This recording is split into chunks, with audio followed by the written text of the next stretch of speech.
Basically ये घटना जो हुई थी ये 9 तारीख को थाना सेलाकुई में है, वहाँ पर ये घटित हुई थी। और 9 तारीख को जो घटना का टाइम कंप्लेंट में दिया गया तो 6 से 7 के बीच का था। और जो हमारी जो फुटेज और सभी चीज़ें जो हमने निकाली उसके हिसाब से घटना करीब 6:15 साढ़े 6 के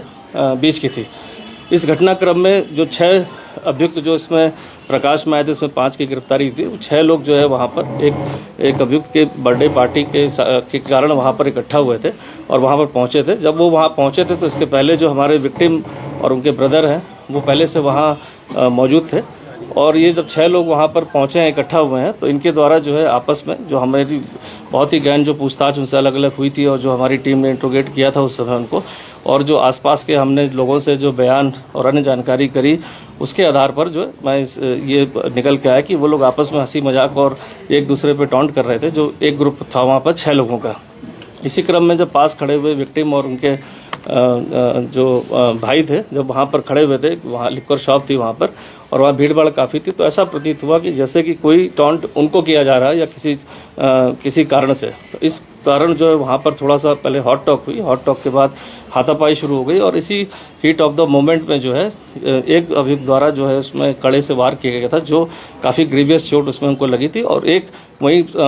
ठेले से जो है वहाँ पर एक अंडे का जो ठेला था वहाँ से एक अभियुक्त द्वारा जो भी फरार है उसके द्वारा एक छोटा सा नाइफ जो काटने के लिए जो अंडे का होता है उसको उठाकर जो है पीछे उसके कमर में के ऊपर जो है स्टैब किया गया था। इस घटनाक्रम के बाद 6 लोग जो वहाँ पर जो अपने वाहन से स्कूटर से आए थे वो वहाँ से निकल गए थे वहाँ से। और जो विक्टिम के ब्रदर हैं उनके द्वारा ई रिक्शा पर उसको ग्राफिक एरा हॉस्पिटल ले जाया गया था, जहाँ पर उनके दस्तावेजों को पूरा हमने चेक किया है। तो उनको ब्रॉड लाने के बाद से उपरांत से लेकर तत्काल जो वहाँ पर मेडिकल इमरजेंसी में डॉक्टर रहते हैं उनके द्वारा प्राथमिक उपचार किया गया और देर रात्रि जब कंडीशन को देखते हुए उनको आईसीयू में शिफ्ट किया गया था। लगातार वो उपचाररत थे वहाँ पर और उनका 26 तारीख को 7:10 पर जो है देहांत की खबर आई थी, जिस पर पुलिस द्वारा जो है इस पर फिर संबंधित धाराओं में अभियोग को परिवर्तित किया गया था।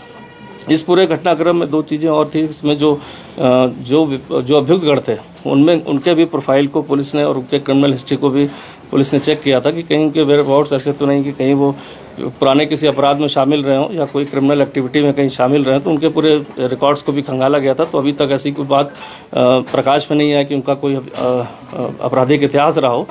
बट ये है कि जो उसमें एक जो उसमें नेपाली मूल का था वो तो मौके से फरार हो गया था। बाकी जो उसमें एक जो अभियुक्त था वो हमारे बक्सा जनजाति का यहीं का छात्र भी है जो स्टडी कर रहा है यहाँ पर, साथ ही जिसकी उम्र करीब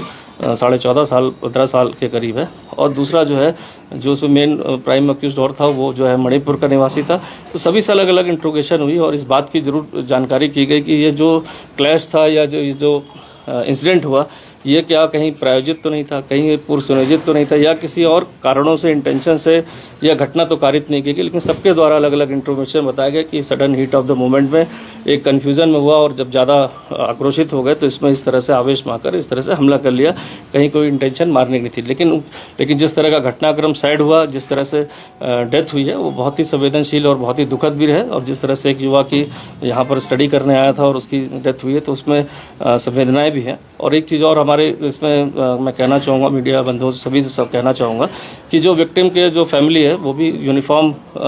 जॉब से ही है और उनसे भी जो है लगातार माननीय मुख्यमंत्री जी ने वार्ता भी करी है, साथ ही साथ वहाँ के चीफ मिनिस्टर माननीय उनसे भी बात करी है। तो सभी से लगातार सरकार के लेवल पर हो चाहे सीनियर अधिकारी के लेवल पर हो, चूँकि आज समीक्षा बैठक भी श्रीमान डीजीपी महोदय द्वारा जो है प्रकरण में की गई है, पूर्व में भी एडीजीएलओ महोदय द्वारा की गई। तो देखा जाए तो इस प्रकरण की संवेदनशीलता को देखते हुए या जिस तरह का जो इसमें एक तरह से सेंटिमेंट्स हैं सभी के जुड़े हुए हैं, तो उसमें लगातार सीनियर अधिकारी द्वारा मॉनिटरिंग दिशा निर्देश भी दिए गए हैं और इसमें पूरी जो है तत्परता से जांच हो, कहीं कोई एंगल ना छूटे, इसलिए इसमें एक डिस्ट्रिक्ट लेवल की एसआईटी बनाई गई जिसमें हमने एसपी विकास नगर को इनका हेड रखा है। साथ में बीएचनाथ क्षेत्राधिकारी को उसमें ट्रांसफ़र कर दी गई थी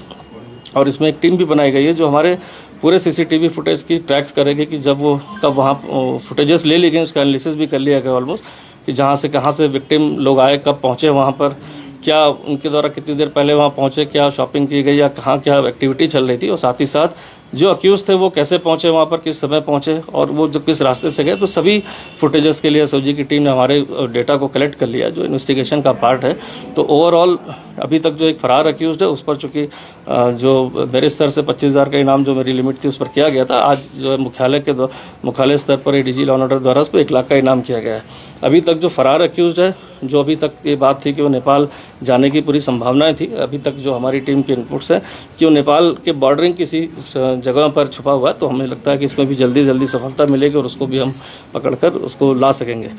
साथ इसमें अभी तक जो सेक्शंस को लेकर जो बात आई है कि जो एफआईआर की डिले को लेकर एक बात क्वेश्चन मीडिया की तरफ से आया है और दूसरा आया था कि सेक्शंस को लेकर आया था, तो मैं उसमें ये भी स्पष्ट करूंगा कि जब 9 तारीख की एक घटना थी और 10 तारीख को 24 घंटे बाद थाने पर जब विक्टिम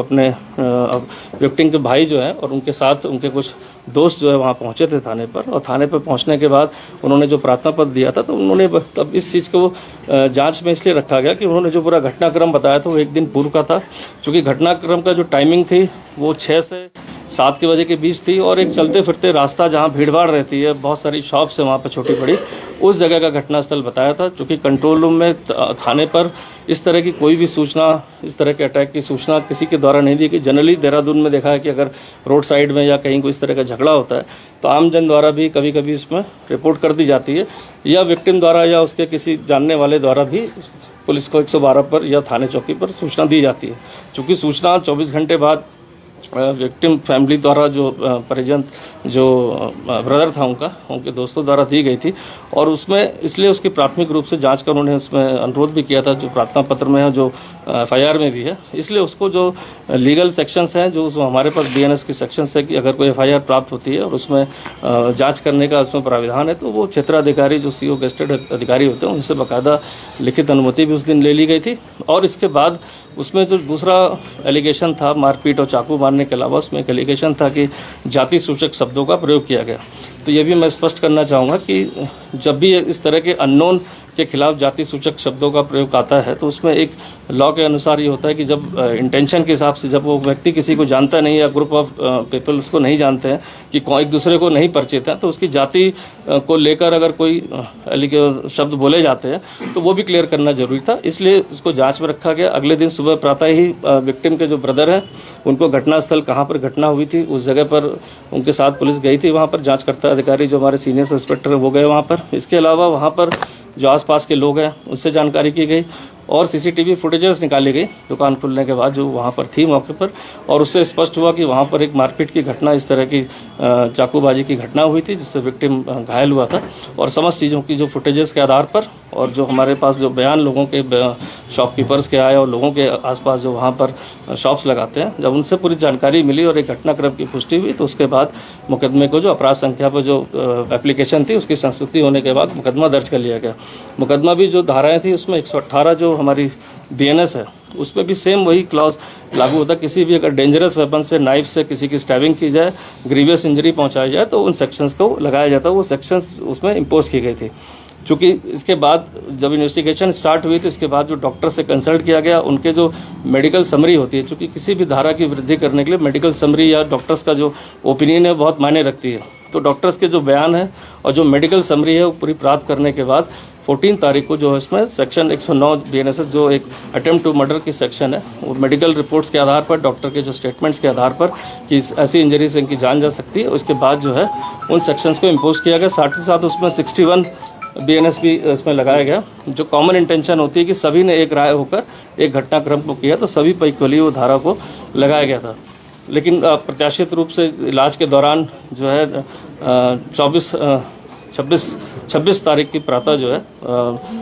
डेथ होने के बाद उपरांत जो है जब पुलिस को सूचना मिली तो पूरे समस्त डॉक्यूमेंट्स और सबके आधार पर जो है उस पर मर्डर की जो है सेक्शंस भी इम्पोज किया गया। और धारा एक SC/ST की बनती है जो 325 की है, उसमें जो प्रोविजंस है कि अगर कोई ऐसा अपराध एक SC/ST कम्युनिटी के साथ किया जाए जिसका 10 या 10 साल से उसकी ज़्यादा की अगर अपराध की वैल्यू है तो उस पर सज़ा है, तो उसमें वो अपराध की सेक्शंस लगाई जाती है जिससे कि विक्टिम को एक उचित मुआवजा जो सरकार द्वारा, समाज कल्याण विभाग द्वारा निर्धारित है वो भी मिले और साथ ही साथ उन धाराओं में भी उसको पनिशमेंट मिले। तो ये समस्त कार्रवाई की गई है। हमारी टीम बहुत क्लोज जो है अभियुक्त के, जो अभी हमें चीज़ें फिर आ रही है टीम के द्वारा इनपुट, तो उसको भी जल्दी से जल्दी जो छठा जो फरार अभियुक्त है उसको भी हम पकड़ के ले आएंगे और उससे भी थॉरो इन्वेस्टिगेशन हमारी SIT टीम करेगी, जिससे और स्पष्ट हो सके कि चूँकि इसके जो एक मामूली जो झगड़े होते हैं